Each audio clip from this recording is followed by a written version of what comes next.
Hello and welcome to the next episode of Vue.js for beginners.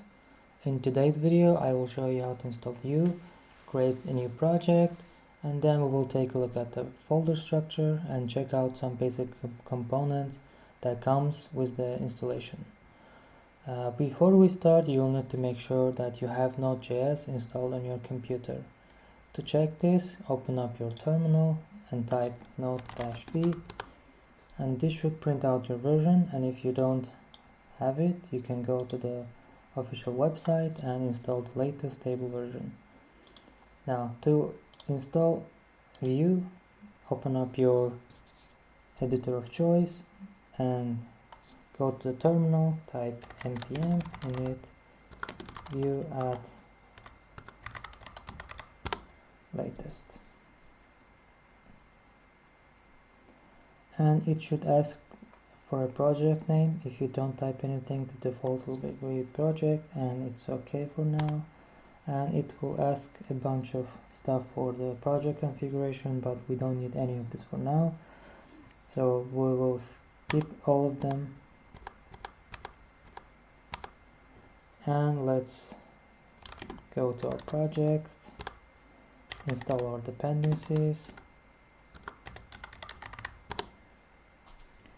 and I will speed up this part, so I'll see you in a second. Now we're back. Now we can run our local server by npm run dev, and this should open up the local server. As you can see, our project is up and running. Now let's take a look at our project structure. Here we see a few folders and an index.html file. Let's take a look inside. Here we see a div with an ID of app and the script tag which is loading main.js. Let's go to this JavaScript file.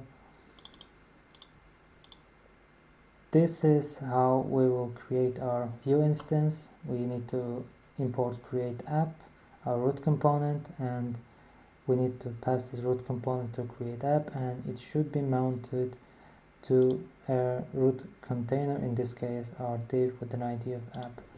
And let's take a look inside the app.vue. This is how a typical Vue component looks like. We have our script tag for containing JavaScript logic, template tag for HTML, and the style tag for our styles. And in the next episode we will be building our own project, so see you guys in the next one.